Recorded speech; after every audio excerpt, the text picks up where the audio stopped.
U.S. Navy SEAL Tyrone Woods was one of the 4 Americans killed in the terror attack. He ignored the orders to stand down. He went to the consulate to try to save those in peril. He fought to the bitter end, all the way back at the CIA annex, trying to keep the attackers at bay. His body was found slumped over his machine gun. They believe he fired to the last moment.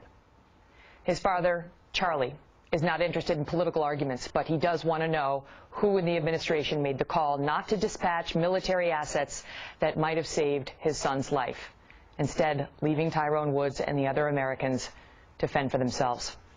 Charlie Woods joins us live now by phone. Charlie, your reaction to the breaking news.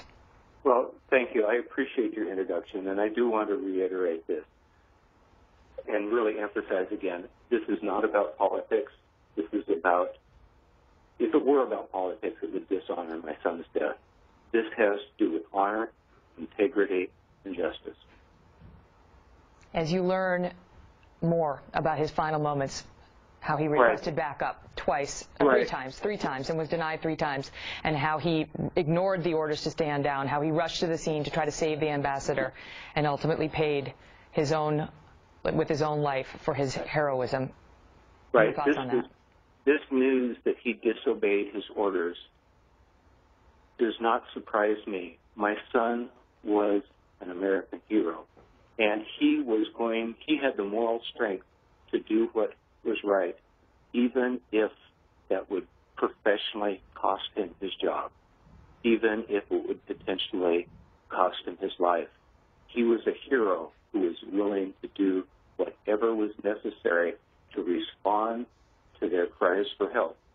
If, in fact, those people in the White House were as courageous and had the moral strength that my son Ty had, immediately, within minutes of when they found there was the first attack, they would have they would have given permission, not denied permission, for those C-130s to have gone up there.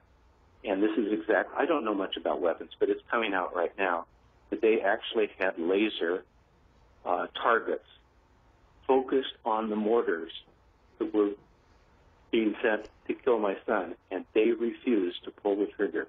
They refused to send those C-30s.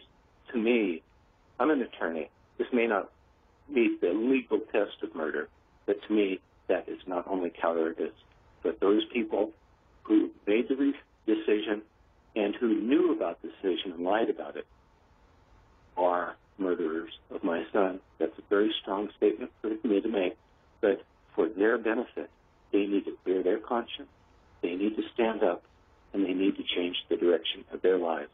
And I want to say right now, you know who you are. I totally forgive you, but I hope years from now you change the direction of your life for your benefit. Charlie, do you feel like you are getting straight answers from the administration on this? This is all a path of lies. And that's one thing, as a father whose son was killed, I do not appreciate lies. I do not appreciate cowardice, and I do not appreciate lies. And I'm a loving person. I love my son, and I want to honor him. And I hope I'm not speaking too strongly, but I am very glad the facts are coming out right now. The reason I'm even speaking up, our family had made the decision not to say anything. But after the facts came out, that in real time, the White House, from minutes after the first bullet was fired, they watched my son. They denied his pleas for help. My son violated his orders in order to protect the lives of at least 30 people. He risked his life to be a hero. I wish that the leadership in the White House had that same level of moral courage and heroism that my son displayed with his life. As we look at the beautiful pictures you gave us of Ty when he was younger, when he was in high school, the picture of the two of you together, we remember his legacy. He is an American hero. Charlie, I'll give you the last word.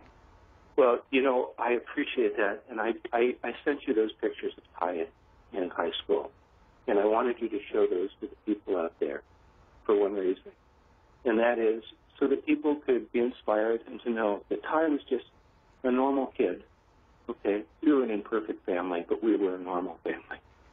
And I would hope that his legacy would and that we would raise up a generation of American heroes, that they would be inspired by his pictures and by his life, and that we would raise up a generation of American heroes that are strong morally and strong in every other aspect of their life. We do not need another generation of liars who lack the moral strength that my son, who is an American hero, had. Thank you. Charlie Woods, all the best to you and your family. And I really appreciate what's happening, and I really wish the best for those people that allowed my son to be murdered. And I mean that very sincerely. I want the best for them, but they need to stand up and they need to change the direction of their lives. Thank you. Thank you. All the best, sir. I know I speak for